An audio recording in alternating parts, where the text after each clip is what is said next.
Homeopathy ಆರೋಗ್ಯ ಸಂಜೀವನಿ. Hello ವೀಕ್ಷಕರೇ, ನಮಸ್ಕಾರ. ನಾನು ನಿಮ್ಮ ಬಿಂದು ಷಡಾಕ್ಷರಿ. ಇತ್ತೀಚಿನ ದಿನಗಳಲ್ಲಿ ನಾವು ನೋಡ್ತಾ ಇರೋದು ಏನಪ್ಪಾ ಅಂತಂದ್ರೆ ಮೂಲವ್ಯಾಧಿ ಅಂದ್ರೆ ಪೈಲ್ಸ್. ಸೊ ಈ ಮೂಲವ್ಯಾಧಿ ಸಮಸ್ಯೆ ತುಂಬಾ ಜನರಲ್ಲಿ ಕಾಣಿಸ್ಕೊಳ್ಳುತ್ತೆ. ಅದನ್ನ ಹೇಳ್ಕೊಳ್ಳೋಕು ಕೂಡ ತುಂಬಾನೇ ಮುಜುಗರ ಪಡ್ತಾರೆ. ಇದರಿಂದಾಗಿ ಬಹಳಷ್ಟು ಜನ ಈ ಪ್ರಾಬ್ಲಮ್ಗೆ ಟ್ರೀಟ್ಮೆಂಟ್ ಸರಿಯಾದ ರೀತಿಯಲ್ಲಿ ತಗೊಳ್ದಲೇನೆ ಎಷ್ಟೋ ಸಾವಿರಾರು ಕಾಂಪ್ಲಿಕೇಶನ್ಸ್ ಗಳಿಗೆ ಒಳಗಾಗ್ತಾ ಇದ್ದಾರೆ. ಈ ವಿಷಯದ ಬಗ್ಗೆ ಮತ್ತಷ್ಟು ಸಂಕ್ಷಿಪ್ತವಾಗಿ ವಿವರಣೆ ಕೊಡ್ಲಿಕ್ಕೆ ಇವತ್ತು ನಮ್ಮ ಜೊತೆ ಇದ್ದಾರೆ ನಮ್ಮ ಹೋಮಿಯೋಪತಿಯ ಖ್ಯಾತ ವೈದ್ಯರಾದ ಡಾಕ್ಟರ್ ಬಿಂದು ಚಲಗುಂಟ ಅವರು. ನಮಸ್ತೆ ಡಾಕ್ಟರ್. ನಮಸ್ತೆ ಡಾಕ್ಟರ್, ಇವತ್ತು ನಾವು ಮಾತಾಡ್ತಾ ಇರೋದು ಪೈಲ್ಸ್ ಅಂದ್ರೆ ಮೂಲವ್ಯಾಧಿ. ಸೊ ಇದ್ರ ಬಗ್ಗೆ ಇನ್ನಷ್ಟು ಮಾಹಿತಿ ಕೊಡ್ಬೋದಾ ನೀವು? ಮೇನ್ಲಿ ಈಗ ಪೈಲ್ಸ್, ಫಿಶರ್ಸ್ ಅಂಡ್ ಫಿಸ್ಟುಲಾ ನಾವು ಹೇಳಬೇಕು ಅಂತಂದ್ರೆ ಮೊದಲನೇದಾಗಿ ಈ ಸಮಸ್ಯೆ ಇರೋರು ಫಸ್ಟ್ ಆಫ್ ಆಲ್ ಅವ್ರ ಫ್ಯಾಮಿಲಿ ಮೆಂಬರ್ಸ್ಗೆ ಗೊತ್ತಿರಲ್ಲ ಈ ಪೈಲ್ಸ್ ಅನ್ನೋಂಥ ಪ್ರಾಬ್ಲಮ್ ಇದೆ ಅಂತ ಹೇಳಿ. ಸೊ ಹಾಗಾಗಿ ನಾನೇನ್ ಹೇಳ್ತೀನಿ ಅಂದ್ರೆ ಸಮಸ್ಯೆ ಅನ್ನೋದು ಯಾವುದೇ ಖಾಯಿಲೆ ಆಗಿರ್ಲಿ, ಅದು ಸ್ಟಾರ್ಟಿಂಗ್ ಸ್ಟೇಜಸ್ ಅಲ್ಲಿ ಇದ್ದಾಗ ನಾವು ಅದನ್ನ ಕಂಡಿಡಿದು ಕರೆಕ್ಟ್ ಆಗಿ ಚಿಕಿತ್ಸೆ ಪಡ್ಕೊಂಡಾಗ ಯಾವುದೇ ಸಮಸ್ಯೆ ಆಗಿರ್ಲಿ ನಾವು ಕಾಂಪ್ಲಿಕೇಟ್ ಮಾಡಿಲ್ದ್ರೇನೆ ಅದನ್ನ ಗುಣಪಡಿಸ್ಕೋಬಹುದು. ಅಂಥದ್ರಲ್ಲಿ ಪೈಲ್ಸ್ ಅನ್ನೋದು ಮೇನ್ಲಿ ಮೋಷನ್ ಪಾಸ್ ಮಾಡೋ ಜಾಗದಲ್ಲಿ ಬರೋ ಅಂತ ಒಂದು ಸಮಸ್ಯೆ. ಸೊ ಹಾಗಾಗಿ ಇದನ್ನ ಹೇಳ್ಕೊಳ್ಳಕ್ಕೆ ಜನ ಸ್ವಲ್ಪ ಮುಜುಗಾರ ಅಂಡ್ ಹೇಳ್ಕೊಂಡ್ರೆ ಏನ್ ಅನ್ಕೋತಾರೆ ಅಂತ ಹೇಳಿ. ಈ ಪೈಲ್ಸ್ ಅನ್ನೋಂಥ ಸಮಸ್ಯೆ ವಯಸ್ಸು ವ್ಯತ್ಯಾಸ ಇಲ್ದೇನೆ ಬರ್ತಾ ಇದೆ. ಚಿಕ್ಕ ಮಕ್ಕಳಲ್ಲಿ ಸಮೇತ ಕೂಡ ಪೈಲ್ಸ್ ಇರ್ಬೋದಂತ ಸಾಕಷ್ಟು ತಂದೆ ತಾಯಿಗೆ ಗೊತ್ತಿಲ್ಲ. ಯಾಕಂದ್ರೆ ಮಕ್ಕಳಲ್ಲಿ ಮೋಷನ್ ಪಾಸ್ ಮಾಡುವಾಗ ತುಂಬಾ ಜೋರಾಗಿ ಗಟ್ಟಿಯಾಗಿ ಪ್ರೆಷರ್ ಹಾಕಿ ಪಾಸ್ ಮಾಡ್ತಾ ಇದ್ದಾಗ ಅವ್ರಿಗೆ ನೋವು ಬರೋದಾಗಿರ್ಲಿ, ಇಲ್ಲ ರಕ್ತ ಬರೋದಾಗಿರ್ಲಿ, ಇಲ್ಲ ತುಂಬಾ ತೊಂದರೆ ಅನ್ಸೋದು.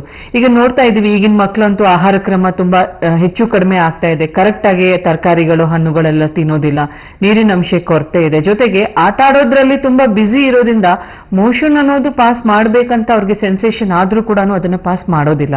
ಇದರಿಂದ ಏನಾಗುತ್ತೆ ಅಂದ್ರೆ ಅವ್ರಿಗೆ ಪ್ರತಿ ಸಲ ಹ್ಯಾಬಿಚುವಲ್ ಕಾನ್ಸ್ಟಿಪೇಷನ್ ಅಂತ ಹೇಳ್ತೀವಿ. ಸೊ ಕಾನ್ಸ್ಟಿಪೇಷನ್ ಅಂತ ಸಮಸ್ಯೆ ಇದ್ದಾಗ ಡೆಫಿನೆಟ್ಲಿ ಆ ಮೋಷನ್ ಹೋಗೋ ಜಾಗ ಯಾವ್ದಂತೂ ತುಂಬಾ ಸಾಫ್ಟ್ ಆಗಿರುತ್ತೆ, ಅದು ರಪ್ಚರ್ಗೆ ಎಫೆಕ್ಟ್ ಆಗ್ತಾ ಇರುತ್ತೆ, ಇಲ್ಲ ಪೈಲ್ಸ್ ತರ ಅವ್ರಿಗೆ ಬೆಳ್ಕೊಳ್ತಾ ಇರುತ್ತೆ. ಸೊ ಸಾಮಾನ್ಯವಾಗಿ ನಾವು ಪೈಲ್ಸ್ ಬಗ್ಗೆ ಹೇಳ್ಕೋಬೇಕಂತಂದ್ರೆ ಏನಿದು ಪೈಲ್ಸ್, ಫಿಶರ್ಸ್ ಅಂದ್ರೆ ಏನು, ಫಿಸ್ಟುಲಾ ಅಂದ್ರೆ ಏನು, ಈವನ್ ಪೇಷಂಟ್ಸ್ಗೂ ಕೂಡ ಒಂದು ಕ್ಲಾರಿಟಿ ಆಗಿರೋದಿಲ್ಲ. ಅವ್ರಿಗೆ ಬರೀ ಏನಿಲ್ಲ ಡಾಕ್ಟರ್ ಮೋಷನ್ ಪಾಸ್ ಮಾಡಿದಾಗ ಮಾತ್ರ ನೋವಿದೆ, ಇಲ್ಲ ಬ್ಲಡ್ ಬರ್ತಾ ಇದೆ, ಇಲ್ಲ ನವೆ ಆಗ್ತಾ ಇದೆ, ಇವೆಲ್ಲ ಮಾತ್ರನೇ ಅವರು ಹೇಳ್ತಾರೆ ಹೊರತು ಅವ್ರಿಗೆ ಗೊತ್ತಿರಲ್ಲ ಈ ಸಮಸ್ಯೆ ಏನಂತ ಹೇಳಿ. ಮೇನ್ಲಿ ಗ್ಯಾಸ್ಟ್ರಿಕ್ ಸಿಸ್ಟಮ್ ಅಲ್ಲಿ ಕಾಣುವಂತ ಸಮಸ್ಯೆ ಅಂದ್ರೆ ಬಾಯಿಂದ ಹಿಡಿದು ನಮಗೆ ಮೋಷನ್ ಪಾಸ್ ಮಾಡೋ ಜಾಗ ಪೂರ್ತಿಯ ನಾವು ಗ್ಯಾಸ್ಟ್ರೋ ಇಂಟೆಸ್ಟಿನಲ್ ಟ್ರಾಕ್ಟ್ ಅಂತ ಹೇಳ್ತೀವಿ. ಏನೇ ಸಮಸ್ಯೆ ಇದರಲ್ಲಿ ಬಂದಾಗ ಅದರದ್ದು ಪ್ರಭಾವ ನಮ್ಗೆ ಮೋಷನ್ ಅಲ್ಲಿ ಆಗಿರ್ಬೋದು, ಇಲ್ಲ ಏನೆಸ್ ಅಲ್ಲಿ ಅಂದ್ರೆ ಮೋಷನ್ ಪಾಸ್ ಮಾಡೋ ಜಾಗ ಇರಬಹುದು, ಇದನ್ನ ಏನೆಸ್ ಅಂತ ಹೇಳ್ತೀವಿ. ಸೊ ಏನೆಸ್ ಅಲ್ಲಿ ಸಮೇತ ಕೂಡ ನಮ್ಗೆ ತೊಂದರೆಗಳನ್ನೊಂದು ಕಾಣಿಸಬಹುದು. ಸೊ ಸಾಮಾನ್ಯವಾಗಿ ನಾವು ಊಟ ತಿಂದದ ಮೇಲೆ ಅದು ಕ್ರಮೇಣವಾಗಿ ಕೆಳಗಡೆ ಹೋಗಿ ಹೊಟ್ಟೆ ಒಳಗಡೆ ಅರ್ಧ ಜೀರ್ಣ ಆಗಿ ನಂತರ ಚಿಕ್ಕ ಕರಳಲ್ಲಿ ಅದರಿಂದ ದೊಡ್ಡ ಕರಳಲ್ಲಿ ಹೋಗಿ ನಂತರ ರೆಕ್ಟಮ್ ಅಂತ ತುದಿಗೆ ಹೋಗಿ ಏನೆಸ್ ಇಂದ ಆಚೆ ಬರ್ಬೇಕಾಗಿರೋದೆ ಇದು ಗ್ಯಾಸ್ಟ್ರಿಕ್ ಸಿಸ್ಟಮ್ ಅಂತ ಹೇಳ್ಕೋಬಹುದು. ಇದರಲ್ಲಿ ಏನೇ ತೊಂದರೆ ಬಂದ್ರೂ ಕೂಡ ಅದರದ್ದು ಎಫೆಕ್ಟ್ ಅನ್ನೋದು ಖಂಡಿತ ನಮ್ಗೆ ಕೆಳಗಡೆ ಭಾಗದಲ್ಲಿನೂ ಕೂಡ ಬರ್ಬೋದು. ಸಾಕಷ್ಟು ಜನ ನಾನ್ ತಿಂತಾ ಇರೋದು ಊಟಕ್ಕೆ ಅದೇನ್ ಸಂಬಂಧ, ನನಗೆ ಗ್ಯಾಸ್ಟ್ರಿಕ್ ಸಿಸ್ಟಮ್ ಇದೆಯಲ್ಲ, ನನಗೆ ಯಾಕೆ ಪೈಲ್ಸ್ ಬರುತ್ತೆ ಇಂತ ಅನ್ಕೋತಾರೆ. ಡೆಫಿನೆಟ್ಲಿ ನಮ್ಮ ಜೀವನ ಶೈಲಿ, ನಾವು ತಿಂತಾ ಇರೋಂತ ಆಹಾರ, ಒತ್ತಡ ಜೀವನ ಇರಬಹುದು, ನಿದ್ದೆ, ಸ್ಲೀಪ್ ಡಿಸ್ಟರ್ಬೆನ್ಸ್ ಇರಬಹುದು, ಇಂಥವೆಲ್ಲ ಕೂಡ ನಮ್ ಎಲ್ಲೋ ಒಂದ್ ಕಡೆ ನಮ್ಮ ಪೈಲ್ಸ್ಗೂ ಮೂಲ ಕಾರಣ ಅಂತಾನೆ ಹೇಳ್ಕೋಬಹುದು. ಸೊ ಈಗ ಪೈಲ್ಸ್ ವಿಷಯಕ್ಕೆ ಬಂದ್ರೆ ಫಾರ್ ಎಕ್ಸಾಂಪಲ್ ವೆರಿಕೋಸ್ ಅನ್ನೋದು ಎಲ್ಲರೂ ನೋಡಿರ್ತೀವಿ. ಈ ರಕ್ತ ನಾಡಿಗಳು, ಉಬ್ಬಿದ್ದು ರಕ್ತ ನಾಡಿಗಳು ಕೆಳಗಡೆ ಭಾಗದಲ್ಲಿ ಎಸ್ಪೆಷಲಿ ಕಾಲ್ ಭಾಗದಲ್ಲಿ ಕಂಡುಬಂದಾಗ ವೆರಿಕೋಸ್ ಯಾವ ತರ ಅಂತ ಹೇಳ್ಕೋಬಹುದು. ಅದೇ ತರ ಮೋಷನ್ ಪಾಸ್ ಮಾಡೋ ಜಾಗದಲ್ಲಿ ಆ ನಾಡಿಗಳು ಉಬ್ಕೊಳ್ಳತ್ತೆ, ವೇನ್ಸ್ ಗಳು ಉಬ್ಬಿಕೊಂಡು ನಮ್ಗೆ ಹೊರಗಡೆ ಕಂಡು ಬಂದಾಗ ಪೈಲ್ಸ್ ಅಂತ ಹೇಳ್ಬಹುದು. ಕೆಲವೊಬ್ಬರಿಗೆ 1ರಿಂದ ಹಿಡಿದು ಮಲ್ಟಿಪಲ್ ಪೈಲ್ಸ್ ಕೂಡ ಇರ್ತಾ ಇರುತ್ತೆ. ಸೊ ಇದ್ರ ನಾವು ಪೈಲ್ಸ್ ಅಂತ ಹೇಳ್ತೀವಿ.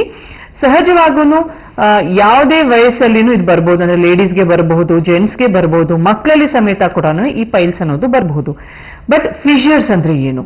ಈಗ ಫಿಶರ್ಸ್ ವಿಷಯಕ್ಕೆ ಬಂದ್ರೆ ಮೋಷನ್ಸ್ ಅನ್ನೋದು ಒಂದು ಸ್ಪಿಂಕ್ಟರ್ ತರ, ಅಂದ್ರೆ ಯಾವಾಗ್ಲೂ ಅದು ಓಪನ್ ಆಗಿ ಇರೋದಿಲ್ಲ. ಯಾವಾಗ ನಮ್ಗೆ ರೆಕ್ಟಮ್ ಅಲ್ಲಿ ಅಂದ್ರೆ ಆ ಕರಳು ತುದಿನಲ್ಲಿ ಫೀಸಸ್ ಅಂದ್ರೆ ಮೋಷನ್ ಕಂಟೆಂಟ್ ಏನಿರುತ್ತೆ, ಸ್ಟೂಲ್ಸ್ ಯಾವ್ದಂತ ಇರುತ್ತೆ, ಅದು ಬಂದು ಫುಲ್ ಆದಾಗ ನಮ್ಗೆ ಮೋಷನ್ ಹೋಗ್ಬೇಕಂತ ಸೆನ್ಸೇಷನ್ ಅನ್ಸ್ತಾ ಇರುತ್ತೆ.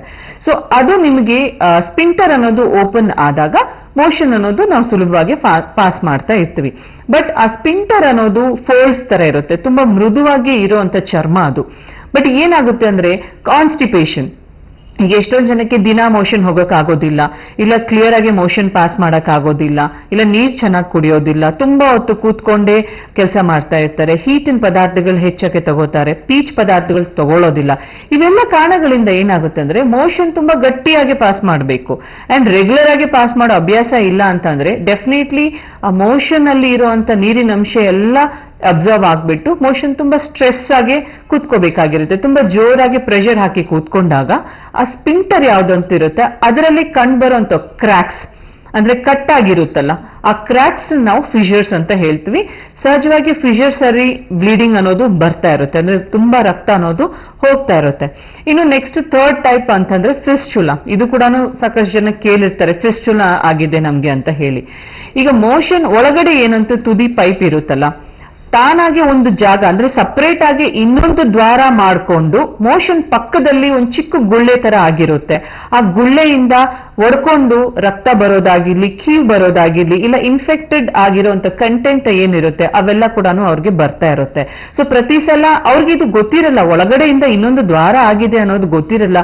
ಏನೋ ಒಂದು ಗುಳ್ಳೆ ಆಗಿದೆ, ನಮ್ಗೆ ಏನೋ ರಕ್ತ ಬರ್ತಾ ಇದೆ, ಕೀವು ಬರ್ತಾ ಇದೆ ಅನ್ನೋದು ಮಾತ್ರ ಅನ್ಕೋತಾರೆ ಹೊರತು ಇದು ಫಿಸ್ಟುಲಾ ಅಂತ ಅನ್ಕೊಳ್ಳೋದಿಲ್ಲ. ಸೊ ಈ ಮೂರು ಪ್ರಾಬ್ಲಮ್ ಕೂಡ ನಮ್ಗೆ ಒಟ್ಟಾರೆ ಮೇನ್ ಓವರ್ ಆಲ್ ಆಗಿ ನಮ್ಗೆ ಕೂತ್ಕೊಳ್ಳಕ್ಕೂ ನಿಂತ್ಕೊಳ್ಳಕ್ಕೂ ಎಲ್ಲಾ ರೀತಿಯಂತ ಆಕ್ಟಿವಿಟೀಸ್ಗೆ ತುಂಬಾ ತೊಂದರೆ ಕೊಡುವಂತಹ ಒಂದು ಸಮಸ್ಯೆ ಅಂತಾನೆ ನಾವು ಹೇಳ್ಕೋಬಹುದು. ಹಲೋ, ನಮಸ್ಕಾರ. ನಮಸ್ಕಾರ ಮೇಡಮ್. ನಿಮ್ ಹೆಸರು, ಎಲ್ಲಿಂದ ಕರೆ ಮಾಡ್ತಾ ಇದ್ದೀರಾ? ರಾಜು ಅಂತ ಮೇಡಮ್. ಡಾಕ್ಟರ್ ಇದಾರೆ ನಮ್ ಜೊತೆ, ಮಾತಾಡಿ. ಹಲೋ ಹಲೋ, ಹೇಳಿ ರಾಜು ಅವರೇ, ತಮ್ಗೇನ್ ಸಮಸ್ಯೆ ಇದೆ? ಮೇಡಮ್ ಪೈಲ್ಸ್ ಪ್ರಾಬ್ಲಮ್ ಇತ್ತು ಮೇಡಮ್ ನಮಗೆ. ಓಕೆ, ತಮ್ಗೆ ಎಷ್ಟು ವಯಸ್ಸಪ್ಪ? ಈಗ 29 ಏಜ್ ಇದೆ ಮೇಡಮ್. 29 ಇಯರ್ಸ್. ಓಕೆ, ಮನೇಲಿ ಯಾರಿಗಾದ್ರೂ ಪೈಲ್ಸ್ ಪ್ರಾಬ್ಲಮ್ ಇದೆನಾ? ಯಾಕೆ ಇಷ್ಟು ಚಿಕ್ಕ ವಯಸ್ಸಲ್ಲಿ ಪೈಲ್ಸ್ ಬಂದಿದೆ? ಹೌದು, ತಂದೆಯವ್ರಿಗೆ ಇತ್ತು ಪೈಲ್ಸ್. ಓಕೆ, ಎಷ್ಟು ವರ್ಷದಿಂದ ಈ ಪ್ರಾಬ್ಲಮ್ ಇದೆ ನಿಮ್ಗೆ? ಒಂದು 3-4 ಇಯರ್ಸ್ ಇಂದ ಇದೆ ಮೇಡಮ್. ಓಕೆ, ಏನೆಲ್ಲ ಲಕ್ಷಣಗಳಿದೆ ಅಂತ ಹೇಳ್ತೀರಾ? ನನಗೆ ಮೋಷನ್ಸ್ ಹೋಗ್ಬೇಕಾದ್ರೆ ತುಂಬಾ ಹಾರ್ಡ್ ಅನ್ಸುತ್ತೆ. Okay. ಇಲ್ಲಾಂದ್ರೆ ಔಟ್ಸೈಡ್ ಏನಾದ್ರು ಒಂದೊಂದ್ಸಲ ಫುಡ್ ಮಾಡೋದು, ಫುಡ್ ಎಲ್ಲ ತಿಂದಾಗ ತುಂಬಾ ಮೋಷನ್ಸ್ ಹೋಗೋದು ತುಂಬಾ ಕಷ್ಟ, ರೂಢಿ ಆಗೋದು. ಓಕೆ, ಹಾರಿಬಲ್ ಅನ್ಸುತ್ತೆ ಮೇಡಮ್. ಬ್ಲೀಡಿಂಗು ಹೋಗ್ತಾ ಇದೆನಪ್ಪ? ಬ್ಲೀಡಿಂಗ್ ಏನಿಲ್ಲ ಮೇಡಮ್, ತುಂಬಾ ಕಷ್ಟ ಆಗುತ್ತೆ. ನನಗೆ ತುಂಬಾ ಹಾರ್ಡ್ ಹೋಗ್ತಿರೋದ್ರಿಂದ ನನಗೆ ಮೋಷನ್ಸ್ ಪ್ರೆಷರ್ ಕೊಟ್ಟು ಮಾಡೋದು. ಓಕೆ, ಬೇರೆ ಏನಾದ್ರು ಚಿಕಿತ್ಸೆ ತಗೊಂಡಿದ್ದೀರಾ, ಇಲ್ಲ ಏನಾದ್ರು ಡಾಕ್ಟರ್ಗೆ ತೋರಿಸಿದೀರಾ? ಹೌದು ಮೇಡಮ್, ಈಗಾಗಲೇ ನಾನು ತೋರಿಸಿದ್ದೀನಿ ಡಾಕ್ಟರ್ಸ್ಗೆ, ಟ್ರೀಟ್ಮೆಂಟ್ ಕೂಡ ಮಾಡಿದ್ದೀನಿ. 3-4 ಮಂತ್ ವರೆಗೂ ಕಂಟಿನ್ಯೂಸ್ ಆಗಿ ಅವ್ರು ಏನ್ ಹೇಳಿದ್ರೆ ಅದನ್ನ ಮೇಂಟೈನ್ ಮಾಡ್ತಾರೆ. ಬಟ್ ನನ್ಗೇನು ಅದರಿಂದ ರಿಸಲ್ಟ್ ಸಿಕ್ಕಿಲ್ಲ ಮೇಡಮ್. ಓಕೆ, ನೋಡಿಪ್ಪ, ನೀವ್ ಹೇಳಿರೋ ಪ್ರಕಾರ ಅಂತೂ ನಿಮ್ಗೆ ಬ್ಲೈಂಡ್ ಪೈಲ್ಸ್ ಇದ್ದಂಗಿದೆಪ್ಪ. ಬಟ್ ಏನಂದ್ರೆ ಅದು ಎಕ್ಸಾಮಿನ್ ಮಾಡಿದ ನಂತರ ಗೊತ್ತಾಗುತ್ತೆ ನಮ್ಗೆ ಯಾವ ಸ್ಟೇಜ್ ಅಲ್ಲಿ ಇದೆ ಅಂತ ಹೇಳಿ. ಬಟ್ ಅಫ್ಕೋರ್ಸ್ ನೀವ್ ಹೇಳ್ದಂಗೆ ತುಂಬಾ ಸಫರ್ ಆಗ್ತಾ ಇದ್ದೀರಾ ಅಂತಂದ್ರೆ ನೀವು ಬೇರೆ ಕಡೆ ತೋರಿಸ್ಕೊಂಡಾಗ ಅದು ಡೆಫಿನೆಟ್ಲಿ ಸರ್ಜರಿ ಅಂತ ಹೇಳ್ತಾರೆ. ಸೊ ಯಾವುದೇ ರೀತಿ ಚಿಂತೆ ಏನು ಮಾಡಕ್ ಹೋಗ್ಬೇಡಿ. ಖಂಡಿತವಾಗ್ಲೂ ಹತ್ರದಲ್ಲಿ ಇರುವಂತ ನಮ್ಮ ಹೋಮಿಯೋಪತಿ ಶಾಖೆಗೆ ಒಂದ್ಸತಿ ಹೋಗಿ ಭೇಟಿ ಆಗಿ ಬಾ. ಒಂದ್ಸಲ ಎಕ್ಸಾಮಿನ್ ಮಾಡ್ತಾರೆ. ನಿಮ್ಗೆ ತುಂಬಾ ಚಿಕ್ಕ ವಯಸ್ಸಲ್ಲಿ ಬಂದಿರೋ ಕಾರಣದಿಂದ, ಯಾವ ಕಾರಣದಿಂದ ಬಂದಿದೆ, ಪ್ರತ್ಯೇಕವಾಗಿ ನಿಮ್ಗಂತಾನೆ ಚಿಕಿತ್ಸೆ ಅನ್ನೋದು ನಾವು ಪ್ಲಾನ್ ಮಾಡ್ತೀವಿ. ಓಕೆ, ಸೊ ಯಾವುದೇ ತರ ಮುಜುಗರ ಇಲ್ದೇನೆ ಅದನ್ನ ತೋರಿಸ್ಕೊಳ್ಳಿ. ಓಕೆ, ಸೊ ಹತ್ರದಲ್ಲಿ ಶಾಖಾ ನಮ್ಮ ಹೋಮಿಯೋಪತಿ ತುಂಬಾ ಇದೆ. ನಿಮ್ಗೆ ಹತ್ರ ಯಾವ್ದಿದೆ ಅಂತ ನೋಡ್ಕೊಂಡು ಹೋಗಿ ಒಂದ್ಸಲ ಹೋಗಿ ಭೇಟಿ ಆಗಿ. Thank you. ಕರೆ ಮಾಡೋದಕ್ಕೆ ಧನ್ಯವಾದಗಳು. ಪ್ರತಿಯೊಂದು ಸಮಸ್ಯೆಗೆ ಡೆಫಿನೆಟ್ಲಿ ಲಕ್ಷಣಗಳಾಗಿರ್ಲಿ, ಸಿಂಪ್ಟಮ್ಸ್ ಆಗಿರ್ಲಿ, ಸೈನ್ಸ್ ಆಗಿರ್ಲಿ ಅನ್ನೋದು ಖಂಡಿತವಾಗ್ಲೂ ಇರುತ್ತೆ. ಕೆಲವೊಬ್ರು ಏನಂತಾರಂದ್ರೆ, ಡಾಕ್ಟರ್ ನಾವು ಆ ಏರಿಯಾನ ವಾಶ್ ಮಾಡುವಾಗ ನಮ್ಗೇನು ಕಾಣಿಸ್ತಾ ಇಲ್ಲ, ಸೊ ಮುಟ್ಟಿದ್ರೆ ಏನು ಗೊತ್ತಾಗ್ತಾ ಇಲ್ಲ, ಬಟ್ ಯಾಕೆ ವಾಶ್ ಪಾಸ್ ಮಾಡಿದಾಗೆಲ್ಲ ತುಂಬಾ ನೋವಾಗ್ತಾ ಇದೆ. ಇಲ್ಲ ಕೆಲವೊಬ್ಬರಿಗೆ ನೋವಿರುತ್ತೆ, ಕೆಲವೊಬ್ಬರಿಗೆ ನೋವಿರೋದಿಲ್ಲ, ಕೆಲವೊಬ್ಬರಿಗೆ ನವೆ ಇರುತ್ತೆ ಅಂದ್ರೆ ಇಚ್ಚಿಂಗ್ ಇರುತ್ತೆ, ಕೆಲವೊಬ್ಬರಿಗೆ ಇರಿಟೇಷನ್ ಇರುತ್ತೆ, ಕೆಲವೊಬ್ಬರಿಗೆ ಗಾಜು ಪೀಸಸ್ ಚುಚ್ಕೊಂಡಂಗೆ ಇರುತ್ತೆ. ಇವೆಲ್ಲ ಸಿಂಪ್ಟಮ್ಸ್ ಇರಬಹುದು. ಇನ್ನು ಕೆಲವೊಬ್ಬರಿಗೆ ಬ್ಲೀಡಿಂಗ್ ಕೂಡ ಆಗುತ್ತೆ. ಸೊ ನಾವು ನಾರ್ಮಲ್ ಆಗಿ ಒಂದು ಮೊಳಕೆ ತರ ಬೆಳೆದಿರೋ ಅಂತಹ ಒಂದು ಸಮಸ್ಯೆನ ನಾವು ಪೈಲ್ಸ್ ಅಂತ ಹೇಳ್ತೀವಿ. ಇದು ಬ್ಲೀಡಿಂಗ್ ಆಗ್ತಾ ಇದ್ರೆ ಬ್ಲೀಡಿಂಗ್ ಪೈಲ್ಸ್ ಅಂತ ಹೇಳ್ಕೋಬಹುದು. ಇನ್ ಕೇಸ್ ಬ್ಲೀಡಿಂಗ್ ಆಗ್ಲಿಲ್ಲ ಅಂತಂದ್ರೆ ಬ್ಲೈಂಡ್ ಪೈಲ್ಸ್ ಅಂತ ಹೇಳ್ಕೋಬಹುದು. ಸಾಕಷ್ಟು ಜನ ನನ್ಗೆ ಏನು ಸಿಂಪ್ಟಮ್ಸ್ ಇಲ್ಲ ಡಾಕ್ಟರ್, ಬರೀ ಒಂದು ಮೊಳಕೆ ತರ ಬೆಳೆದಿದೆ, ಅದು ಒಂದಿತ್ತು ಈಗ ಎರಡಾಗಿದೆ. ಯಾಕಂದ್ರೆ ಡೆಫಿನೆಟ್ಲಿ ಯಾವ ಕಾರಣದಿಂದ ನಿಮ್ಗೆ ಆ ಪೈಲ್ ಅನ್ನೋದು ಬೆಳೆದಿರುತ್ತೆ, ಸೇಮ್ ಅದೇ ಕಾರಣದಿಂದ ನಿಮ್ಗೆ ಪೈಲ್ ಅನ್ನೋದು ಮಲ್ಟಿಪ್ಲೈ ಆಗ್ತಾ ಇರುತ್ತೆ. ಅಂದ್ರೆ ಸೈಜ್ ಇನ್ಕ್ರೀಸ್ ಆಗಬಹುದು, ಇಲ್ಲ ನಂಬರ್ ಆಫ್ ಪೈಲ್ಸ್ ಅನ್ನೋದು ಇನ್ಕ್ರೀಸ್ ಆಗಬಹುದು. ಬಟ್ ಅದು ನಂಬರ್ ಆಫ್ ಪೈಲ್ಸ್ ಇನ್ಕ್ರೀಸ್ ಆಗಿದೆ ಅಂತ ಹೇಳಿ ಚಿಕಿತ್ಸೆಗೆ ಬರ್ತಾ ಇರ್ತಾರೆ. ನೋವಿಲ್ಲ ಅಂತಂದ್ರೆ ಯಾವ ಪೇಷಂಟ್ ಕೂಡ ಡಾಕ್ಟರ್ ಹತ್ರ ಬರೋದಿಲ್ಲ. So don't neglect it. ಏನೇ ಲಕ್ಷಣಗಳು ನಿಮ್ಗೆ ಆ ಜಾಗದಲ್ಲಿ ಕಾಣ್ತಾ ಇದ್ರು ನಮ್ಮ ಹೋಮಿಯೋಪತಿನಲ್ಲಿ ತುಂಬಾ ಎಕ್ಸ್ಪೀರಿಯನ್ಸ್ಡ್ ಡೆಡಿಕೇಟೆಡ್ ಡಾಕ್ಟರ್ಸ್ ಇರ್ತಾರೆ, ಬಂದು ನೀವು ತೋರಿಸ್ಕೋಬಹುದು. ಲೇಡೀಸ್ ಪೇಷಂಟ್ಸ್ಗೆ ಲೇಡೀಸ್ ಡಾಕ್ಟರ್ಸ್ ಇದ್ದಾರೆ, ಜೆಂಟ್ಸ್ ಪೇಷಂಟ್ಸ್ಗೆ ಜೆಂಟ್ಸ್ ಡಾಕ್ಟರ್ ಇದ್ದಾರೆ. ಥರ ಎಕ್ಸಾಮಿನ್ ಮಾಡಿ ಫಸ್ಟ್ ಆಫ್ ಆಲ್ ಅವ್ರ ಪ್ರಾಬ್ಲಮ್ ಯಾವ ಸ್ಟೇಜ್ ಅಲ್ಲಿ ಇದೆ ಅನ್ನೋದು ತಿಳ್ಕೊಬೇಕಾಗಿರುತ್ತೆ. ಯಾಕಂದ್ರೆ ಪೈಲ್ಸ್ ಅಲ್ಲಿ ಕೂಡ ತುಂಬಾ ಗ್ರೇಡ್ಸ್ ಇರುತ್ತೆ. ಕೆಲವೊಬ್ಬರಿಗೆ ಇಂಟರ್ನಲ್ ಪೈಲ್ಸ್ ಇರ್ಬೋದು, ಅಂದ್ರೆ ಒಳಗಡೆಗೆ ಮಾತ್ರ ಆ ನಾಡಿಗಳು ಉಬ್ಕೊಂಡಿರುತ್ತೆ, ಹೊರಗಡೆಗೆ ಏನೂ ಇರಲ್ಲ. ಸೊ ಅಂತದ್ರಲ್ಲಿ ಕೂಡ ನಾವು ಎಕ್ಸಾಮಿನ್ ಮಾಡಬಹುದು, ಬಟ್ ಅದು ತುಂಬಾ ಇಂಟೀರಿಯರ್ ಆಗಿದ್ರೆ ಮಾತ್ರ ಏನಾದ್ರೂ ಕೊಲೊನೋಸ್ಕೋಪಿಗೆ ಇಲ್ಲ ಬೇರೆ ಇನ್ವೆಸ್ಟಿಗೇಷನ್ಸ್ಗೆ ನಾವು ರೆಫರ್ ಮಾಡಬಹುದು. ಬಟ್ ಎಕ್ಸ್ಟರ್ನಲ್ ಪೈಲ್ಸ್ ನಮ್ಗೇನಾದ್ರೂ ಇದ್ರೆ ಡೆಫಿನೆಟ್ಲಿ ಅದನ್ನ ಎಕ್ಸಾಮಿನ್ ಮಾಡಿ ಸರ್ಜರಿ ಇಲ್ದೇನೆ, ಸೈಡ್ ಎಫೆಕ್ಟ್ಸ್ ಇಲ್ದೇನೆ ನಮ್ಮ ಹೋಮಿಯೋಪತಿನಲ್ಲಿ ಕೊಡುವಂತ ಅಡ್ವಾನ್ಸ್ಡ್ ಟ್ರೀಟ್ಮೆಂಟ್ ಇಂದ ಡೆಫಿನೆಟ್ಲಿ ಪೈಲ್ಸ್ ಕೂಡ ನಾವು ಗುಣಪಡಿಸ್ಕೋಬಹುದು. ಇನ್ನೊಂದು ಫಿಶರ್ ವಿಷಯಕ್ಕೆ ಬಂದ್ರೆ ಕ್ರ್ಯಾಕ್ಸ್. ಜಸ್ಟ್ ಇಮ್ಯಾಜಿನ್ ಮಾಡಿ, ನಿಮ್ ಚರ್ಮದ ಮೇಲೆ ಒಂದು ಚಿಕ್ಕ ಗಾಯ ಆಗಿರುತ್ತೆ, ಅದು ಎಷ್ಟೇ ಡೀಪರ್ ಇದ್ರೂ ಸೂಪರ್ಫಿಷಿಯಲ್ ಇದ್ರೂ ನಮ್ಗೆ ಇನ್ ಕೇಸ್ ಮುಟ್ಟಿಲ್ಲ ಅಂದ್ರೂ ಕೂಡ ಅದು ತುಂಬಾ ನೋವು ಕೊಡ್ತಾ ಇರುತ್ತೆ, ಅದು ವಾಸಿ ಆಗಕ್ಕೂ ತುಂಬಾ ಸಮಯ ತಗೊಳ್ತಾ ಇರುತ್ತೆ. ಅಂತದ್ರಲ್ಲಿ ಫಿಶರ್ಸ್ ಬಂದ್ಬಿಟ್ಟು ನಮ್ಗೆ ಮೋಷನ್ ಪಾಸ್ ಮಾಡೋ ಜಾಗದಲ್ಲಿ ಕ್ರ್ಯಾಕ್ಸ್ ಇದ್ದಾಗ ನಾವು ಡೆಫಿನೆಟ್ಲಿ ಪ್ರತಿದಿನ ಮೋಷನ್ ಹೋಗ್ಲೇಬೇಕು, ಪ್ರೆಷರ್ ಕ್ರಿಯೇಟ್ ಆಗ್ಲೇಬೇಕು. ಅಂತದ್ರಲ್ಲಿ ಆ ಕ್ರ್ಯಾಕ್ಸ್ ಅನ್ನೋದು ಪ್ರತಿ ಸಲ ವಾಸಿ ಆಗಕ್ಕೆ ಪ್ರಯತ್ನ ಆಗೋವಾಗ ಪ್ರತಿ ಸಲ ಓಪನ್ ಆಗುತ್ತೆ, ಪ್ರತಿ ಸಲ ಅದು ಮತ್ತೆ ರಿಅಕರ್ ಆಗ್ತಾ ಇರುತ್ತೆ. ಸೊ ಎಷ್ಟೊಂದು ಜನ ಇದಕ್ಕೂ ಕೂಡ ಸರ್ಜರಿ ಮಾಡ್ಕೋತಾ ಇರ್ತಾರೆ. Surgery is not the solution, ಯಾಕಂದ್ರೆ ಸುತ್ತಮುತ್ತ ನಮ್ಗೆ ಫೋಲ್ಡ್ಸ್ ಇರುತ್ತೆ. ಒಂದ್ ಫೋಲ್ಡ್ ಅಲ್ಲಿ ಕ್ರ್ಯಾಕ್ ಆಗಿದೆ ಅಂತ ಹೇಳಿ ಸರ್ಜರಿ ಮಾಡಿಸ್ಕೊಂಡು ಮತ್ತೆ ಬೇರೆ ಫೋಲ್ಡ್ ಅಲ್ಲಿ ಕೂಡ ಕ್ರ್ಯಾಕ್ಸ್ ಆಗಬಹುದು. ಸೊ ಮೂಲ ಕಾರಣ ಏನಿದೆ, ಫಿಶರ್ಸ್ ಯಾಕೆ ಬಂದಿದೆ ಅವ್ರಿಗೆ, ಇದು ಕರೆಕ್ಟ್ ಆಗಿ ತಿಳ್ಕೊಂಡು ಅದಕ್ಕೆ ಚಿಕಿತ್ಸೆ ಕೊಟ್ಟಾಗ ಮಾತ್ರ ನಾವು ಇದಕ್ಕೆ ಕರೆಕ್ಟ್ ಆಗಿ ಪರಿಹಾರ ಅನ್ನೋದು ಕಂಡ್ಕೋಬಹುದು. And fistula, as I said, fistula ಅನ್ನೋದು ಒಳಗಡೆಯಿಂದಾನೇ ಬೇರೆ ದ್ವಾರ ಆಗಿದೆ. ಡೆಫಿನೆಟ್ಲಿ ಯಾರಿಗೂ ಕೂಡ ಸ್ಟಾರ್ಟಿಂಗ್ ಸ್ಟೇಜ್ ಅಲ್ಲಿ ಈ ಪ್ರಾಬ್ಲಮ್ ಅಷ್ಟು ಮಟ್ಟಿಗೆ ಹೋಗಿರಲ್ಲ. ಅದಕ್ಕಿಂತ ಮೊದಲೇನೆ ಕೆಲವೊಂದು ಲಕ್ಷಣಗಳು ನಿಮ್ಗೆ ಕಂಡು ಬರ್ತಾ ಇರುತ್ತೆ. ಪ್ರತಿ ಸಲ ಮೋಷನ್ ತುಂಬಾ ಹಾರ್ಡ್ ಆಗಿ ಹೋಗ್ಬೇಕು, ಇಲ್ಲ ಮೋಷನ್ ತುಂಬಾ ಗಟ್ಟಿಯಾಗಿದೆ, ಹೋಗೋ ಜಾಗದಲ್ಲಿ ಅಂದ್ರೆ ಮೋಷನ್ ಪಾಸ್ ಮಾಡಿದ ನಂತರ ತುಂಬಾ ನೋವು ಬರ್ತಾ ಇದೆ, ಇಲ್ಲ ನೆವೆ ಆಗ್ತಾ ಇದೆ, ಇಲ್ಲ ತುಂಬಾ ಗ್ಯಾಸ್ ಹೋಗ್ತಾ ಇದೆ. ಬರೀ ಮೋಷನ್ ಗಟ್ಟಿ ಹೋಗುವಾಗ ಮಾತ್ರನೇ ಅಲ್ಲ, ಸಾಕಷ್ಟು ಜನಿಗೆ IBS ಅಂತ ಒಂದು ಸಮಸ್ಯೆ ಅಂದ್ರೆ ಇರಿಟಬಲ್ ಬಾವಲ್ ಸಿಂಡ್ರೋಮ್. ಇವರಲ್ಲಿ ಏನಾಗುತ್ತೆ ಅಂದ್ರೆ ತುಂಬಾ ಟೆನ್ಷನ್ ತಗೊಂಡು ಪದೇ ಪದೇ ಮೋಷನ್ ಅನ್ನೋದು ಪಾಸ್ ಮಾಡ್ತಾ ಇರ್ತಾರೆ, ಅಂದ್ರೆ ಲೂಸ್ ಮೋಷನ್ಸ್ ಕೂಡ ಆಗ್ತಾ ಇರುತ್ತೆ. ಸೊ ನಾವ್ ಈಗ ಯೋಚನೆ ಮಾಡ್ಬೇಕು, ಲೂಸ್ ಮೋಷನ್ ಕಂಟಿನ್ಯೂಸ್ ಆಗಿ ಆಗೋ ಅವರಲ್ಲಿ ಕೂಡ ನಾವಿಂತ ಪೈಲ್ಸ್, ಫಿಶರ್ಸ್ ಅಂಡ್ ಫಿಸ್ಟುಲಾ ಅನ್ನೋಂಥ ಸಮಸ್ಯೆ ಕೂಡ ನೋಡ್ಬೋದು. ಸೊ ಅದು ಯಾವುದೇ ಸಮಸ್ಯೆ ಆಗಿರ್ಲಿ, ಅದು ಸ್ಟಾರ್ಟಿಂಗ್ ಸ್ಟೇಜಸ್ ಅಲ್ಲೇ ಕಂಡಿಡಿದು ನಿಮ್ಗೆ ಏನೇ ಡೌಟ್ ಇದ್ರೂ ಪರವಾಗಿಲ್ಲ, ಹತ್ರದಲ್ಲಿರುವಂತಹ ನಮ್ಮ ಹೋಮಿಯೋಪತಿ ಶಾಖೆಗೆ ಒಂದ್ಸತಿ ಹೋಗಿ ಭೇಟಿ ಆಗಿ ಡಾಕ್ಟರ್ ಕಡೆಯಿಂದ ಎಕ್ಸಾಮಿನ್ ಮಾಡಿಸ್ಕೊಂಡು ಡೆಫಿನೆಟ್ಲಿ ಯಾವುದೇ ಸ್ಟೇಜ್ ಅಲ್ಲಿ ಆಗಿರಬಹುದು ಅದನ್ನ ನಾವು ಗುಣಪಡಿಸ್ಕೋಬಹುದು. ಹಲೋ, ನಮಸ್ಕಾರ ಮೇಡಮ್. ನಮಸ್ಕಾರ ನಿಮ್ಮ ಹೆಸರು? ಮೇಡಮ್. ಎಲ್ಲಿಂದ ಕರೆ ಮಾಡ್ತಾ ಇದ್ದೀರಾ? ಧರ್ಮೇಗೌಡ ಅಂತ ಮೇಡಮ್. ಡಾಕ್ಟರ್ ಇದಾರೆ ನಮ್ ಜೊತೆ, ಮಾತಾಡಿ. ಹಲೋ, ಹೇಳಿ ಧರ್ಮೇಗೌಡ ಅವರೇ, ತಮ್ಗೆ ಏನ್ ಸಮಸ್ಯೆ ಇದೆ? ನಮಸ್ಕಾರ ಮೇಡಮ್. ನಮಸ್ತೆ, ಹೇಳಿ, ಏನ್ ಪ್ರಾಬ್ಲಮ್ ಇದೆ? ಮೇಡಮ್, ಆಕ್ಚುಲಿ ನನ್ನ ಹೆಂಡತಿಗೆ ಸ್ವಲ್ಪ ಮೋಷನ್ ಮಾಡ್ಲಿಕ್ಕೆ ಪ್ರಾಬ್ಲಮ್ ಆಗ್ತಿದೆ ಅಂತ ಹೇಳ್ತಾರೆ ಮೇಡಮ್. ಒಂದು ವರ್ಷದಿಂದ ಇದೆ ಅಂತೆ, ಒಂದು ವರ್ಷದಿಂದ ಇದೆ ಸಮಸ್ಯೆ ಅವ್ರಿಗೆ. ಓಕೆ. ಬೇರೆ ಕಡೆಲ್ಲ ಕೂಡ ಡಾಕ್ಟರ್ನೆಲ್ಲ ಕನ್ಸಲ್ಟ್ ಮಾಡಿದ್ವಿ, ಅವರು ಆಪರೇಷನ್ಸ್ ಕೂಡ ಮಾಡ್ಬೇಕು ಅಂತ ಹೇಳಿದ್ರು ಮೇಡಮ್ ಅವರು. ಓಕೆ. ಬಟ್ ನನ್ನ ಹೆಂಡತಿ ಆಪರೇಷನ್ ಮಾಡಿಸ್ತೀನಿ ಬರೇ ಅಂತ ಕರೆದೆ, ಬಟ್ ಆಪರೇಷನ್ ಮಾಡಿಸ್ಕೊಳ್ಳಿಕ್ಕೆ ಸ್ವಲ್ಪ ಭಯ ಆಗಿ ಎದುರುತ್ತಾ ಇದಾರೆ. ಅದಕ್ಕೋಸ್ಕರ ಏನ್ ಮಾಡ್ಬೇಕು ಅಂತ ಗೊತ್ತಾಗ್ತಿಲ್ಲ. ಎಷ್ಟಪ್ಪ ನಿಮ್ ಹೆಂಡತಿಗೆ ವಯಸ್ಸು? ಅವ್ರಿಗೆ 24 ವರ್ಷ ಮೇಡಮ್. 24 ವರ್ಷ, ತುಂಬಾ ಚಿಕ್ಕ ವಯಸ್ಸು. ಮಕ್ಳಿದಾರ ನಿಮ್ಗೆ? ಹೌದು ಮೇಡಮ್. ಮೋಸ್ಟ್ಲಿ ನಾನು ಆಲ್ರೆಡಿ ಹೇಳ್ತಾ ಇದ್ದೆ, ನಾರ್ಮಲ್ ಆಗಿ ಲೇಡೀಸ್ಗೆ ಈ ಡೆಲಿವರಿ ಟೈಮ್ ಅಲ್ಲೇ ಸಹಜವಾಗಿ ಪೈಲ್ಸ್ ಅನ್ನೋದು ಬರ್ತಾ ಇರುತ್ತೆ. ಸೊ ನನ್ನ ಪ್ರಕಾರ ಅಂತೂ ನಿಮ್ ವೈಫ್ಗೆ ಡೆಫಿನೆಟ್ಲಿ ಡೆಲಿವರಿ ನಿಂದಾನೇ ಅವ್ರಿಗೆ ಈ ಪೈಲ್ಸ್ ಅನ್ನೋದು ಬೆಳೆದಿರುತ್ತಮ್ಮ. ಆಲ್ರೆಡಿ ಸರ್ಜರಿ ಹೇಳಿದಾರೆ ಅಂತಂದ್ರೆ ಖಂಡಿತವಾಗ್ಲೂ ಅದು ಗ್ರೇಡ್ 3 ನಲ್ಲೂ ಇಲ್ಲ ಗ್ರೇಡ್ 4 ಅಲ್ಲಿ ಇರಬಹುದು. ಸೊ ನಿಮ್ ವೈಫ್ಗೆ ಹೇಳಿ ಸರ್ಜರಿ ಏನು ಅವಶ್ಯಕತೆನೂ ಬೇಡ, ನೀವು ಕೂಡ ಅವ್ರನ್ನ ಸರ್ಜರಿಗೆ ಕರ್ಕೊಂಡು ಹೋಗೋ ಅವಶ್ಯಕತೆ ಖಂಡಿತವಾಗ್ಲೂ ಇಲ್ಲ. ನಮ್ಮ ಹೋಮಿಯೋಪತಿನಲ್ಲಿ ತುಂಬಾ ಅಂದ್ರೆ ಅಡ್ವಾನ್ಸ್ಡ್ ಆಗಿ ನಾವು ಟ್ರೀಟ್ಮೆಂಟ್ ಅನ್ನೋದು ಕೊಡ್ತಾ ಇರ್ತೀವಿ. ಅವ್ರಿಗೆ ಹೇಳಿ, ನಮ್ಮ ಹೋಮಿಯೋಪತಿನಲ್ಲಿ ಲೇಡೀಸ್ ಡಾಕ್ಟರ್ ಎಲ್ಲಾ ಕಡೆ ಇದ್ದಾರೆ, ಸೊ ಯಾವ್ದೇ ತರ ತೊಂದರೆ ಇಲ್ದೇನೆ ಬಂದು ತೋರ್ಸ್ಕೊಳಕ್ ಹೇಳಿ.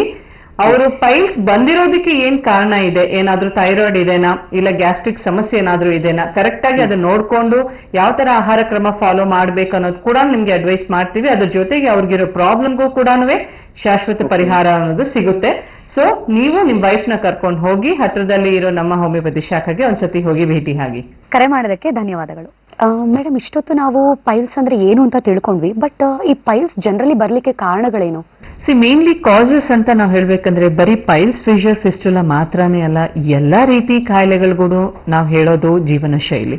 ಯಾಕಂದ್ರೆ ಒಂದ್ ಕಾಲದಲ್ಲಿ ತುಂಬಾ ಜಾಸ್ತಿ ಫಿಸಿಕಲ್ ಆಕ್ಟಿವಿಟೀಸ್ ಇರ್ತಾ ಇತ್ತು.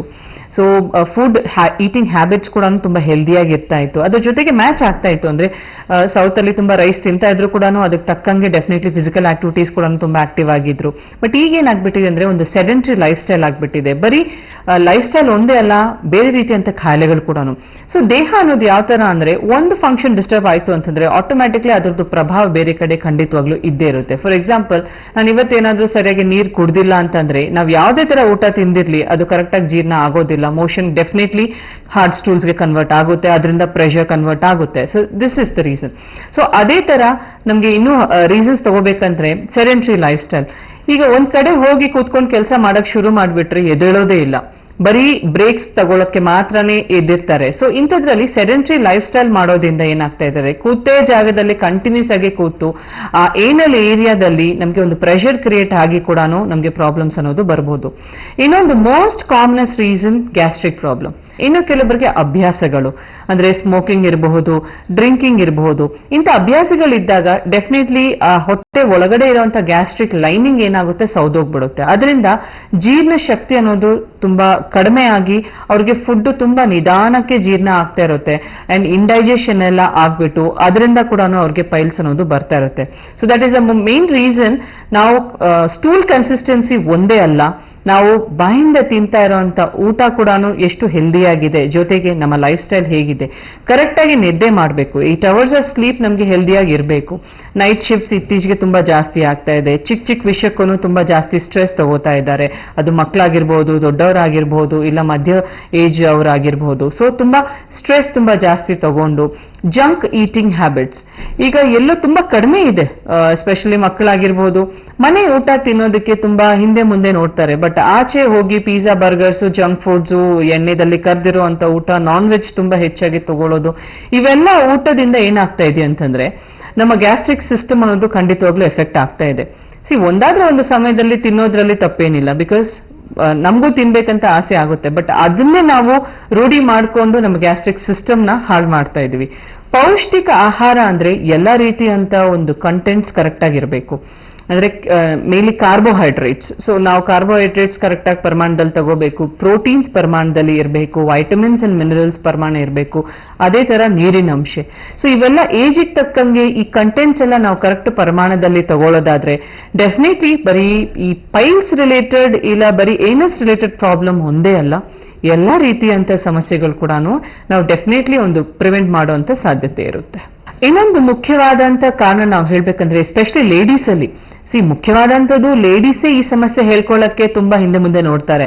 ಅವರು ಮನೆಯವ್ರಿಗೆ ಹೇಳಕ್ಕೇನೆ ಸ್ವಲ್ಪ ಮುಜುಗಾರ ಇರುತ್ತೆ. ಅಂತದ್ರಲ್ಲಿ ಲೇಡೀಸ್ ವಿಷಯಕ್ಕೆ ಬಂದಾಗ ನಾವು ಸಹಜವಾಗಿ ಪ್ರೆಗ್ನೆನ್ಸಿನಲ್ಲಿ ನೋಡ್ತೀವಿ. ಯಾಕಂದ್ರೆ ಪ್ರೆಗ್ನೆನ್ಸಿನಲ್ಲಿ ತುಂಬಾ ಟ್ಯಾಬ್ಲೆಟ್ಸ್ ಎಲ್ಲ ನುಂಗ್ತಾ ಇರ್ತಾರೆ. ಜೊತೆಗೆ ಫುಡ್ ಈಟಿಂಗ್ ಹ್ಯಾಬಿಟ್ಸ್ ಅಲ್ಲಿ ತುಂಬಾ ಡಿಫ್ರೆನ್ಸಸ್ ಇರುತ್ತೆ, ಹಾರ್ಮೋನಲ್ ಚೇಂಜಸ್ ಎಲ್ಲ ಆಗ್ತಾ ಇರುತ್ತೆ. ಅಂಡ್ ಎಸ್ಪೆಷಲಿ ಹೊಟ್ಟೆ ಬೆಳೀತಾ ಅಂದ್ರೆ ಮಗು ಬೆಳೀತಾ ಇದ್ದಾಗ, ಹೊಟ್ಟೆ ಬೆಳೀತಾ ಇದ್ದಾಗ ಆ ಒಳಗಡೆ ತುಂಬಾ ಪ್ರೆಷರ್ ಅನ್ನೋದು ಬಿಲ್ಟ್ ಆಗುತ್ತೆ, ಡ್ಯೂ ಟು ವಿಚ್ ಪೈಲ್ಸ್ ಬರ್ಬೋದು.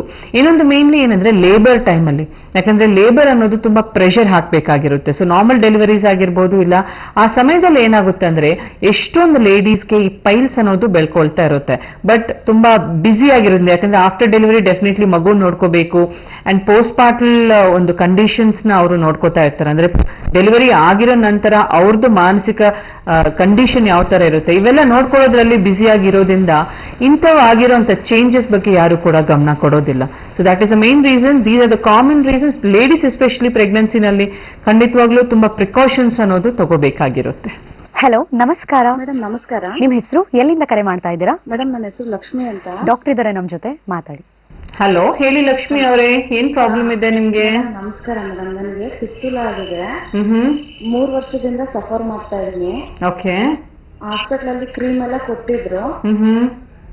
ಕುತ್ಕೊಳಕ್ ಆಗ್ತಾ ಇಲ್ಲ, ಒಂಥರ ಸ್ವಲ್ಪ ಚುಚ್ಚುದಂಗ್ ಆಗ್ತಾ ಇರುತ್ತೆ. ಸೊ ಲೇಸರ್ ಟ್ರೀಟ್ಮೆಂಟ್ ಒಂದ್ಸರಿ ಮಾಡಿಸ್ಕೊಂಡಿದ್ದೆ ಮೇಡಮ್ ನಾನು. ಓಕೆ. ಬಟ್ ಮತ್ತೆ ರಿಪಿಟೇಷನ್ ಆಗ್ತಾ ಇದೆ ಮೇಡಮ್. ನೋಡಿ ಆಲ್ರೆಡಿ ಓಕೆ ಆಲ್ರೆಡಿ ಹೇಳಿದ್ದಮ್ಮ. ಯಾಕಂದ್ರೆ ಇಂಥ ಪೈಲ್ಸ್ ಆಗಿರ್ಲಿ, ಫಿಶರ್ಸ್ ಆಗಿರ್ಲಿ, ಇಲ್ಲ ಫಿಸ್ಟುಲಾಕ್ ಆಗಿರ್ಲಿ, ಸರ್ಜರಿ ಅನ್ನೋದು ಸೊಲ್ಯೂಷನ್ ಅಲ್ಲ. ನನ್ನ ಪ್ರಕಾರ ಡೆಫಿನೆಟ್ಲಿ ಫಿಸ್ಟುಲಾ ಇದೆ ಅಂತಂದ್ರೆ ನಿಮ್ಗೆ ಮೋಷನ್ ಹೋಗೋ ಜಾಗದಿಂದ ಅಂದ್ರೆ ಪಕ್ಕದಲ್ಲಿ ಕೀವ್ ಹೋಗೋದಾಗಿರ್ಲಿ, ರಕ್ತ ಹೋಗೋದಾಗಿರ್ಲಿ, ಇಂಥವೆಲ್ಲ ಸಮಸ್ಯೆ ಇದ್ದೇ ಇರುತ್ತೆ. ಸೊ ಕ್ರೀಮ್ ಹಚ್ಕೊಳ್ಳೋದ್ರಿಂದ ಏನಾಗುತ್ತೆ ಅಂದ್ರೆ ಅದು ಲೋಕಲ್ ಅನಸ್ಥೀಶಿಯಾ ಅಂತ ಕ್ರೀಮ್ ಕೊಡ್ತಾರಮ್ಮ. ಅಂದ್ರೆ ತಾತ್ಕಾಲಿಕವಾಗಿ ಆ ಜಾಗದಲ್ಲಿ ಮಾತ್ರ ನಿಮ್ಗೆ ನೋವು ಅನ್ನೋದು ಹೋಗ್ತಾ ಇರುತ್ತೆ, ಅಂದ್ರೆ ಅದು ಸತ್ತೋಗ್ತಾ ಇರುತ್ತೆ. ಅದರಿಂದ ನಿಮ್ಗೆ ಏನಾಗುತ್ತೆ, ಸ್ವಲ್ಪ ಹೊತ್ತು ನೋವು ಗೊತ್ತಾಗಲ್ಲ, ಬಟ್ ಅದು ಟೆಂಪ್ರರಿ ಮಾತ್ರನೇ. ಒಳಗಡೆಯಿಂದ ಆಗಿರೋ ಅಂತ ದ್ವಾರ ಏನಿದೆಯನ್ನ ಅದು ಕ್ಲೋಸ್ ಆಗ್ಬೇಕಂದ್ರೆ ನ್ಯಾಚುರಲ್ ಆಗಿ ಆಗ್ಬೇಕಮ್ಮ. ಸರ್ಜರಿ ಏನು ಅವಶ್ಯಕತೆ ಬೇಡ. ಆರಾಮಾಗಿ ನೀವೇನ್ ಮಾಡಿ ನಮ್ಮ ಹೋಮಿಯೋಪತಿನಲ್ಲಿ ಚಿಕಿತ್ಸೆ ಅನ್ನೋದು ಪಡ್ಕೊಳ್ಳಿ.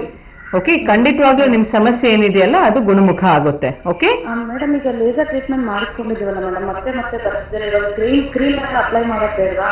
ಅದೇನು ಬೇಕಿಲ್ಲಮ್ಮ, ಯಾಕಂದ್ರೆ ಅದನ್ನೇ ಹೇಳಿರೋದು, ಬರೀ ಕ್ರೀಮ್ ಅಪ್ಲೈ ಮಾಡಿದ್ರೆ ಏನಾಗುತ್ತೆ, ಅಲ್ಲಿ ಮಾತ್ರ ನೋವು ಕಡಿಮೆ ಆಗುತ್ತೆ. ನೀವು ಹೇಳಿದ್ರಿ ಲೇಸರ್ ಟ್ರೀಟ್ಮೆಂಟ್, ಅದರಿಂದ ಏನಾಗುತ್ತೆ, ಅದು ಕೂಡ ನಿಮ್ಗೆ ಟೆಂಪ್ರರಿ ಪರಿಹಾರ. ಆಲ್ರೆಡಿ ನೀವು ಸರ್ಜರಿ ಮಾಡಿಸ್ಕೊಂಡ್ರಿ, ಬಟ್ ಪ್ರಾಬ್ಲಮ್ ಪುನಃ ರಿಪೀಟ್ ಆಗಿದೆಯಲ್ಲ.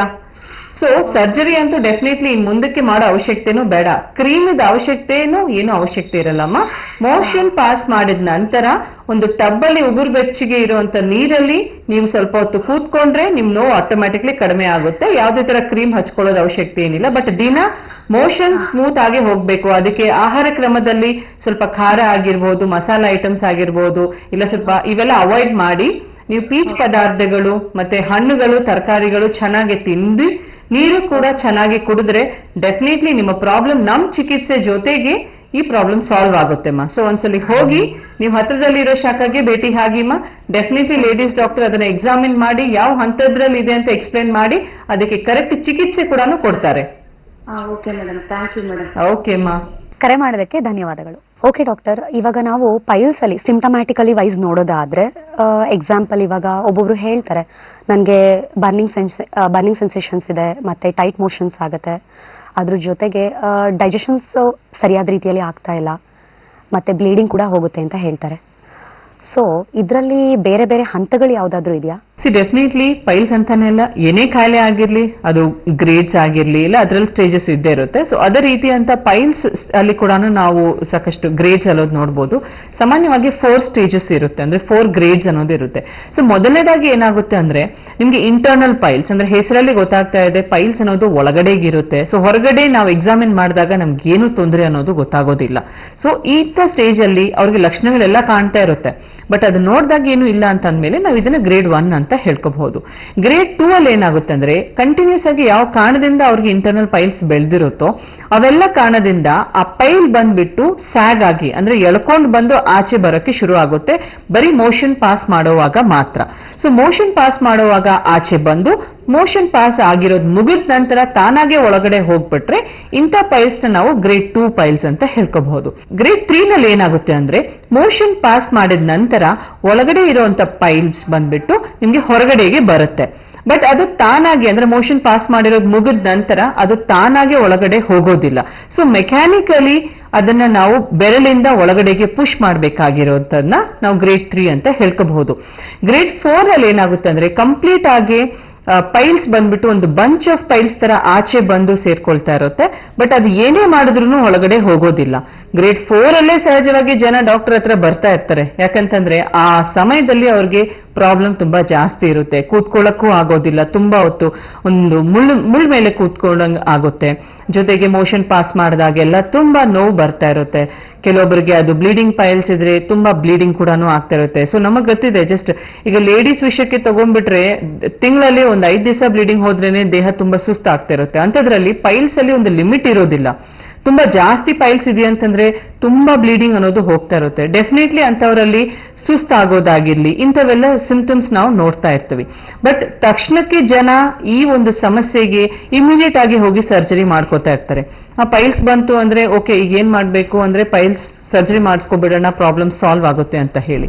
ನಾವು ಒಂದು ತಿಳ್ಕೋಬೇಕು, ಪೈಲ್ಸ್ ಆಗಿರ್ಲಿ, ಫಿಷರ್ಸ್ ಆಗಿರ್ಲಿ, ಫಿಸ್ಟುಲಾ ಆಗಿರ್ಲಿ, ಈ 3 ಪ್ರಾಬ್ಲಮ್ ಅಲ್ಲಿ ನಾವೇನಾದ್ರೂ ಸರ್ಜರಿಗೆ ಹೋಗಂಗಿದ್ರೆ ಅದು ಪರ್ಮನೆಂಟ್ ಸೊಲ್ಯೂಷನ್ ಅಲ್ವೇ ಅಲ್ಲ. ಸೊ ನಮ್ಮ ಹೋಮಿಯೋಪತಿನಲ್ಲಿ ಅಡ್ವಾನ್ಸ್ಡ್ ನ್ಯಾನೋಜೆನೆಟಿಕ್ ಕಾನ್ಸ್ಟಿಟ್ಯೂಷನಲ್ ಟ್ರೀಟ್ಮೆಂಟ್ ವಿಧಾನದಿಂದ ಪೈಲ್ಸ್ ಮಾತ್ರನೇ ಅಲ್ಲ, ಫಿಷರ್ಸ್, ಫಿಸ್ಟುಲಾ ಅಂತದ್ದು ಯಾವ್ದಂತೂ ಜನ ಬರೀ ಸರ್ಜರಿಯಿಂದಾನೇ ಆಗೋ ಅಂತ ಕಾಯಿಲೆ ಅಂತ ಅನ್ಕೋತಾರೆ. ಡೆಫಿನೆಟ್ಲಿ ನಮ್ಮ ಹೋಮಿಯೋಪತಿನಲ್ಲಿ ಒಂದು ಅಡ್ವಾನ್ಸ್ ಟ್ರೀಟ್ಮೆಂಟ್ ಇಂದ ಇದನ್ನ ಕಂಪ್ಲೀಟ್ ಆಗಿ ಗುಣಪಡಿಸ್ಕೊಳ್ಳುವಂತ ಸಾಧ್ಯತೆ ಇರುತ್ತೆ. ಓಕೆ ಡಾಕ್ಟರ್, ಹಾಗಿದ್ರೆ ಈ ಟ್ರೀಟ್ಮೆಂಟ್ ವಿಚಾರಕ್ಕೆ ಬರೋದಾದ್ರೆ ನಮ್ಮ ಹೋಮಿಯೋಪತಿಯಲ್ಲಿ ಯಾವುದೇ ರೀತಿಯಾದ ಆಪರೇಷನ್ ಸರ್ಜರಿ ಇಲ್ದಲೇನು ಕೂಡ ನೀವು ಹೇಳ್ತಾ ಇದ್ರಿ ಯಾವಾಗ್ಲೇನೆ ಮೆಡಿಕೇಶನ್ಸ್ ಮೂಲಕನೇ ಈ ಪ್ರಾಬ್ಲಮ್ನ ಕಂಪ್ಲೀಟ್ ಆಗಿ ಗುಣ ಮಾಡ್ಬೋದು ಅಂತ.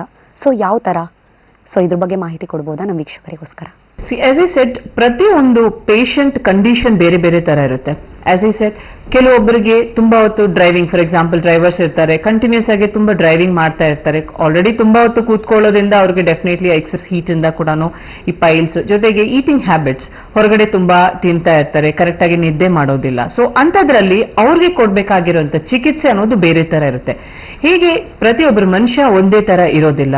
ಪ್ರತಿಯೊಬ್ಬರು ಮನುಷ್ಯರದ್ದು DNA ಸ್ಟ್ರಕ್ಚರ್ ಬೇರೆ ತರ ಇರುತ್ತೆ. ಅದೇ ತರ ಒಂದು ಕಾಯಿಲೆ ಬಂದಿದೆ ಅಂತಂದ್ರೆ ಅವರಲ್ಲಿರುವಂತ ಕಾರಣನೇ ಬೇರೆ ತರ ಇರುತ್ತೆ.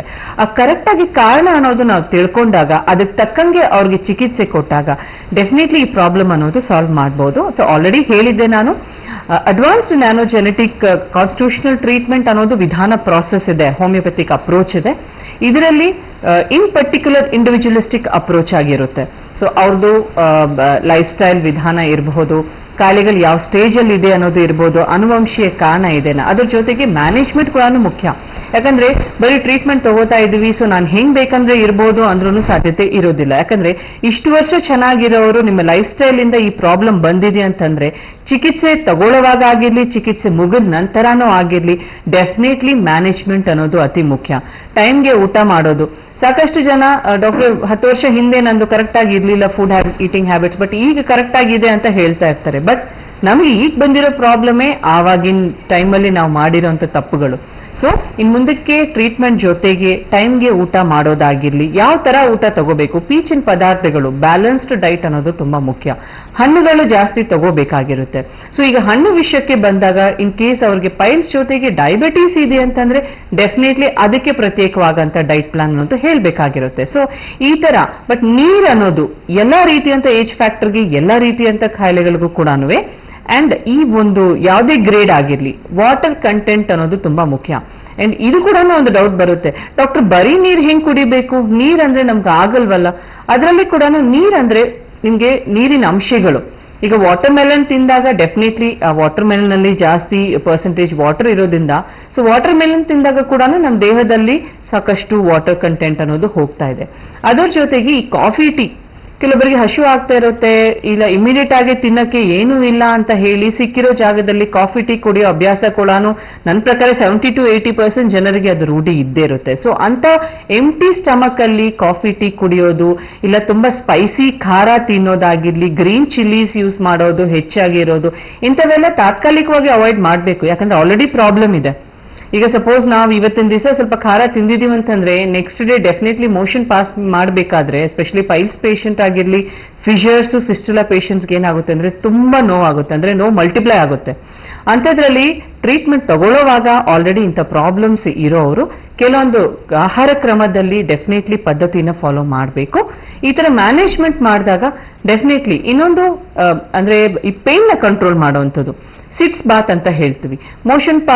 ಮೋಷನ್ ಪಾಸ್ ಮಾಡಿದ ತಕ್ಷಣಕ್ಕೆ ಏನಾಗುತ್ತೆ ಅಂದ್ರೆ ಅವ್ರಿಗೆ ಪೇನ್ ತುಂಬಾ ಜಾಸ್ತಿ ಆದಾಗ ಒಂದು ಟಬ್ಗೆ ಉಗುರು ಬೆಚ್ಚಿ ನೀರ್ ಹಾಕ್ಬಿಟ್ಟು ಅದ್ರ ಒಳಗಡೆ ಕೂತ್ಕೊಂಡಾಗ ಡೆಫಿನೆಟ್ಲಿ ಮೋಷನ್ ಪಾಸ್ ಮಾಡೋ ಜಾಗದಲ್ಲಿ ಏನಾಗುತ್ತೆ ಅಂದ್ರೆ ಸುತ್ತಮುತ್ತ ಸ್ವಲ್ಪ ಸ್ಟೂಲ್ಸ್ ಇರೋದ್ರಿಂದ ಅದು ಇನ್ಫೆಕ್ಟ್ ಆಗಿ ನಿಮ್ಗೆ ಕೂಡ ಇನ್ಫೆಕ್ಷನ್ ಆಗಬಹುದು. ಸೊ ಅದರಿಂದ ಸಿಟ್ಸ್ ಬಾತ್ ಮಾಡುವಾಗ ಏನಾಗುತ್ತೆ, ಆ ಏರಿಯಾ ಎಲ್ಲ ಕ್ಲಿಯರ್ ಆಗಿ ಸ್ವಲ್ಪ ನೋವು ಕೂಡ ನಿಮ್ಗೆ ಕಡಿಮೆ ಆಗ್ತಾ ಇರುತ್ತೆ. ಸೊ ಈ ರೀತಿ ಕೆಲವೊಂದು ಮ್ಯಾನೇಜ್ಮೆಂಟ್ಸ್ ಮಾಡೋದ್ರಿಂದ ನಮ್ಮ ಹೋಮಿಯೋಪತಿನಲ್ಲಿ ಕೊಡೋ ಅಂತ ಟ್ರೀಟ್ಮೆಂಟ್ ಇಂದ ಡೆಫಿನೆಟ್ಲಿ ಯಾವುದೇ ಸ್ಟೇಜ್ ಅಲ್ಲಿ ಪೇಷಂಟ್ ನಮ್ಮ ಹತ್ರ ಬಂದಾಗ ಅವ್ರಿಗೆ ಒಂದು ಶಾಶ್ವತ ಪರಿಹಾರ ಅನ್ನೋದು ನಾವು ಖಂಡಿತವಾಗ್ಲೂ ಕೊಡ್ಬೋದು. ಸ್ವಲ್ಪ ಸಮಯ ತಗೊಳುತ್ತೆ, ಬಟ್ ಐ ಥಿಂಕ್ ನಿಮ್ಗಿರೋ ಪ್ರಾಬ್ಲಮ್ಗೆ ಅಷ್ಟು ಸಮಯ ಕೊಡೋದ್ರಲ್ಲಿ ತಪ್ಪೇನಿಲ್ಲ. ಬಟ್ ಡೆಫಿನೆಟ್ಲಿ ಅವ್ರಿಗೆ ನಾವು ಖಂಡಿತವಾಗ್ಲೂ ಅವ್ರ ಸಮಸ್ಯೆಗೆ ಪರಿಹಾರ ಅನ್ನೋದು ಮಾಡ್ಕೊಡ್ತೀವಿ. So first thing is, starting ಅಲ್ಲೇ ಇದ್ದಾಗ ನೀವು ಸ್ವಲ್ಪ ದಿವಸದಲ್ಲೇ ನಮ್ಮ ಹೋಮಿಯೋಪತಿ ಟ್ರೀಟ್ಮೆಂಟ್ ತಗೊಂಡಾಗ ಇನಿಷಿಯಲ್ ಸ್ಟೇಜಸ್ ಅಲ್ಲೇ ನಾವು ಇದನ್ನು ಸಂಪೂರ್ಣ ಗುಣ ಮಾಡ್ತೀವಿ. ಬಟ್ ಇನ್ ಕೇಸ್ ನಿಮ್ ಕಂಡೀಷನ್ ಸರ್ಜರಿ ಲೆವೆಲ್ಗೆ ಹೋಗಿದೆ ಅಂತ ಅನ್ಕೊಳ್ಳಿ, ಗಾಬರಿ ಪಡ್ಬೇಡಿ. ಯಾಕಂದ್ರೆ ಡೆಫಿನೆಟ್ಲಿ ಸರ್ಜರಿ ಹೇಳಿರೋ ಪ್ರತಿ ಸಮಸ್ಯೆಗೆ ಸರ್ಜರಿ ಒಂದೇ ಸೊಲ್ಯೂಷನ್ ಅಲ್ಲ.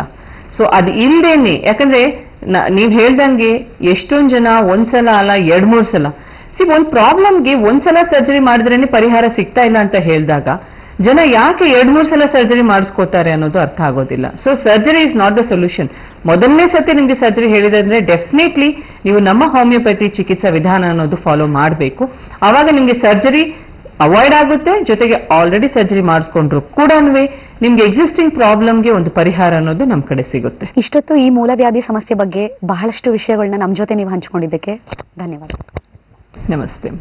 ನೋಡಿದ್ರಲ್ಲ ವೀಕ್ಷಕರೇ, ಇಷ್ಟೊತ್ತು ನಾವು ಮೂಲವ್ಯಾಧಿ ಅಂದ್ರೆ ಏನು ಅದ್ರ ಬಗ್ಗೆ ಎಲ್ಲ ತಿಳ್ಕೊಂಡಿದ್ದು. ಸೊ ನಿಮ್ಮಲ್ಲೂ ಕೂಡ ಈ ತರ ಸಮಸ್ಯೆಗೆ ಯಾರಾದ್ರೂ ಒಳಗಾಗಿದ್ರೆ ಇಲ್ಲಿ ಕೆಳಗಡೆ ಸ್ಕ್ರಾಲ್ ಆಗ್ತಿರೋಂಥ ನಂಬರ್ಸ್ಗಳಿಗೆ ಕಾಲ್ ಮಾಡಿದ್ರೆ ನೇರವಾಗಿ ಡಾಕ್ಟರ್ನ ಬಂದು ಭೇಟಿ ಮಾಡ್ಕೋಬಹುದು. ನಮ್ಮ ಹೋಮಿಯೋಪತಿಯ ಶಾಖೆಗಳು ಎಲ್ಲೆಲ್ಲಿ ಇದೆ ಅನ್ನೋದೇ ಆದ್ರೆ ಬೆಂಗಳೂರು ಅಂತ ತಗೊಳ್ಳೋದೇ ಆದ್ರೆ ಮಲ್ಲೇಶ್ವರ ಮತ್ತೆ ಜಯನಗರ್, ಮೈಸೂರು, ಹಾಸನ್, ಹುಬ್ಳಿ, ದಾವಣಗೆರೆ ಇರ್ಬೋದು, ಬೆಳಗಾಂ, ಉಡುಪಿ ಇತ್ಯಾದಿ ಟೋಟಲ್ ಆಗಿ 11 ಶಾಖೆಗಳಿವೆ. ಸೊ ನೀವು ಕೂಡ ಹೋಗಿ ನೇರವಾಗಿ ಡಾಕ್ಟರ್ನ ಭೇಟಿ ಮಾಡ್ಕೋಬಹುದು.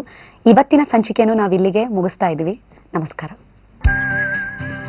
ನಮ್ಮ ಹೋಮಿಯೋಪತಿ ಆರೋಗ್ಯ ಸಂಜೀವನಿ.